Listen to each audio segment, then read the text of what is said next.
The use of the Welsh language can play a part in our lives in many ways, including technology. This video will show you how to set the date in Welsh for Apple iPhone and iPad, as well as using some accents.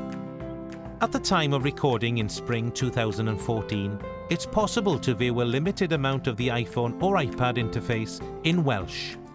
For example, the date and time. It also enables you to place a circumflex and other accent marks on letters such as W and Y. However, it currently doesn't include a fully localized interface. The following instructions are for iOS 7. In order to implement Welsh language provision on the iPhone or iPad, click on Settings. You'll be directed to a new screen. Then click on General. You'll be directed to another new screen. Then click on International, which will also take you to a new screen.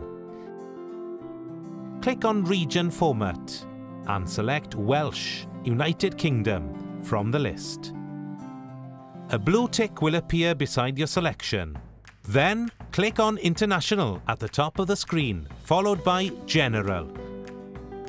And then finally, press the Home button to use your iPhone or iPad as normal.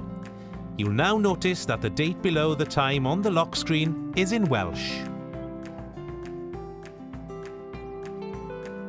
So how do you use accent marks? They'll work on all iPhone or iPad apps. We'll use a text message as an example. Open an empty text message. Let's use the following sentence as an example. Dwi am fynd i'r tŷ I nôl dŵr. Start typing. When you get to the word T, type T, then hold your finger down on the letter Y. A choice of Y and Y with an accent will appear. Choose Y with an accent.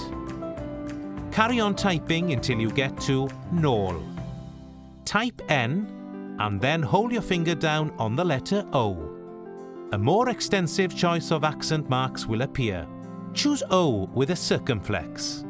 The same process is used for all accents on all vowels. And those are the steps to follow in order to set the date and also use Welsh accent on Apple iPhone and iPad. Doing the little things and increasing your use of Welsh with technology goes a long way, and you can find more videos giving further instructions on our website.